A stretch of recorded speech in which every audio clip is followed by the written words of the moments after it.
1800 hours Pakistan Standard Time. Assalamu alaikum. This is Radio Pakistan. The news read by Aisha Nayab. First, the headlines. Prime Minister has reiterated the resolve for early completion of development projects being carried out by the Chinese companies in Pakistan. Finance Minister says Pakistan will get about $4 billion from International Monetary Fund over the next 1 year.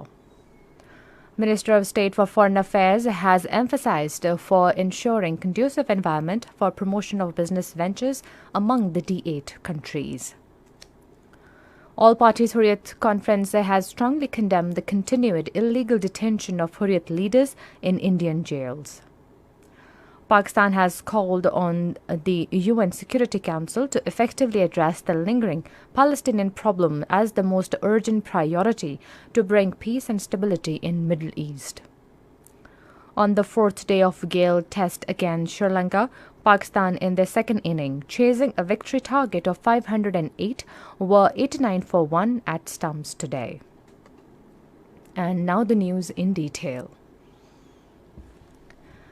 Prime Minister Mohammad Shehbaz Sharif says the China-Pakistan Economic Corridor is playing an important role in the development of Pakistan, and the government is eyeing increased cooperation and investment with Chinese companies.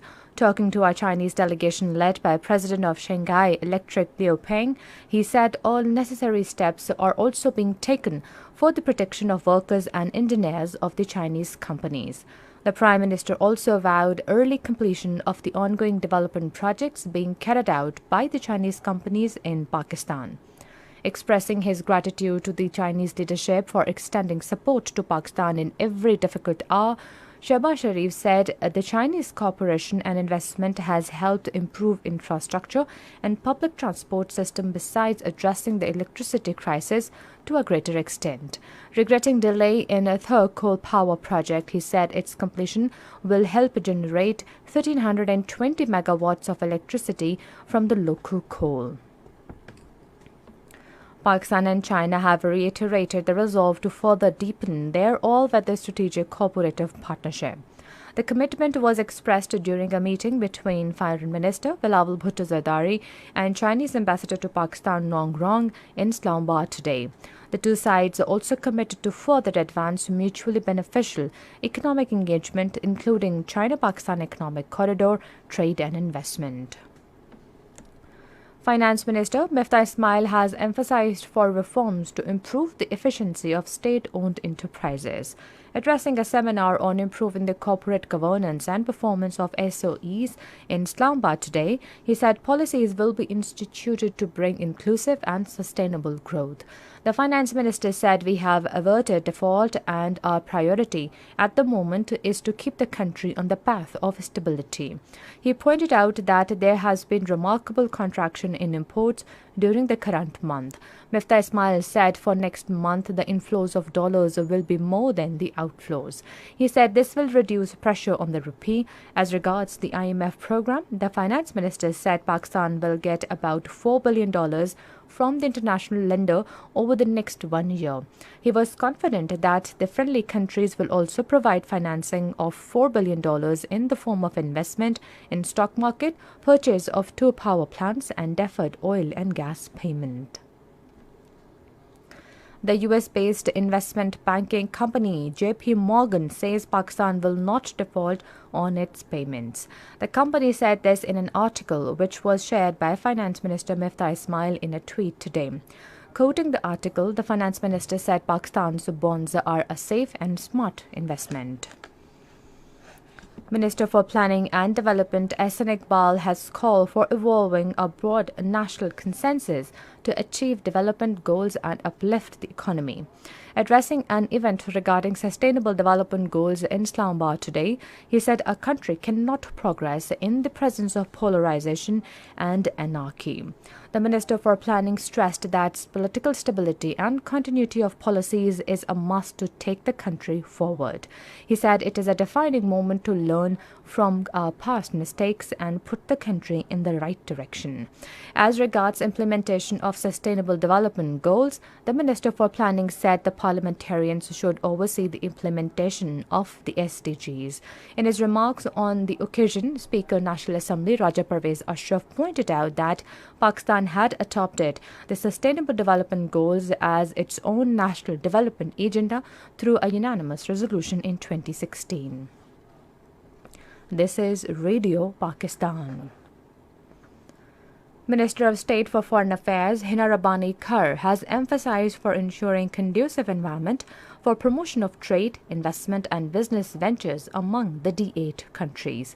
Addressing the 20th session of the D8 Council of Ministers in Dhaka, she suggested formation of an intergovernmental working group to assess and remove barriers in the way of cooperation. The Minister of State said the private sector should play active role to achieve the goals of development in the region. She proposed the establishment of a private sector coordination facility within D8 Secretariat for a multiple-dimensional response. Hina Rabbani Kar said Pakistan is committed to promoting economic growth, trade and development through cooperation with all members of the D8. Highlighting geostrategic location of Pakistan, she said this will rapidly turn into a geo-economic dividend through China-Pakistan Economic Corridor project. The United States will donate 16 million pediatric COVID-19 vaccine doses to Pakistan. According to spokesperson of the U.S. mission in Islamabad today, the new donation was announced after the first U.S.-Pakistan health dialogue in Washington, D.C. Moreover, an additional $20 million in U.S. aid funding is also planned to support vaccination efforts in Pakistan. Spokesperson of Chinese Foreign Ministry Zhao Lijiang has said China is ready to provide help to Pakistan to improve people's livelihood and pursue social development. During his regular briefing in Beijing today, he said, "We believe that the Pakistani government and people will win the fight against flood and rebuild their homes." The spokesperson said Balochistan province has recently received a new batch of relief packages from China. In Indian illegally occupied Jammu and Kashmir, All-Party Hurriyat Conference has strongly denounced the continued illegal detention of Hurriyat leaders in Indian jails.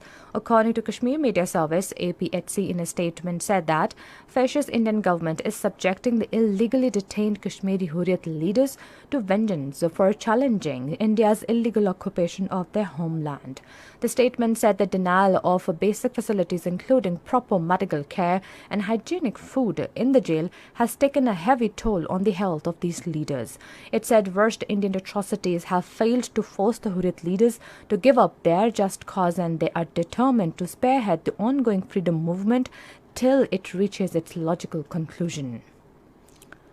Pakistan has called on the UN Security Council to effectively address the lingering Palestinian problem as the first and most urgent priority to bring peace and stability in Middle East. Taking part in the debate on situation in Middle East, Pakistan's permanent representative to the world body, Munir Akram, said the festering wound of Israeli occupation and atrocities in occupied Palestine is the principal source of instability, tensions and conflict in the entire Middle East. He said the two-state formula involving the establishment of a sovereign, contiguous and viable Palestinian state living side by side with Israel within recognized and accepted pre-1967 boundaries with Al-Quds al-Sharif as its capital offers the only solution to the conflict. China sent 6 new satellites into space today from the Jiaquan Satellite Launch Center in northwest of the country. The satellites, including a new space technology test satellite for probing atmospheric density, entered the orbit successfully. On the fourth day of a second test cricket against Sri Lanka at Gale, Pakistan in their second innings were 89-1 at stumps today. Earlier, Sri Lanka declared their second innings at 360 runs for the loss of 8 wickets, giving a target of 508 to Pakistan to win. Pakistan needs further 419 runs on last and fifth day to clean sweep the test series. The scores are Sri Lanka 378 and 360 for 8 declared, Pakistan 231 and 89 for 1. And finally, the weather report. More rain with wind and thunder showers expected in upper and central Punjab, Islamabad, Khyber Pakhtunkhwa, north and eastern Balochistan, Kashmir and Gilgit-Baltistan during the next 12 hours. However, isolated heavy falls are likely in Kashmir, upper Punjab, Islamabad, upper Khyber Pakhtunkhwa and northeastern Balochistan. And that is the end of the news. For more news and analysis, log on to our website, radio.gov.pk, and also watch live video streaming of our bulletins on the link facebook.com/Radio Pakistan News Official.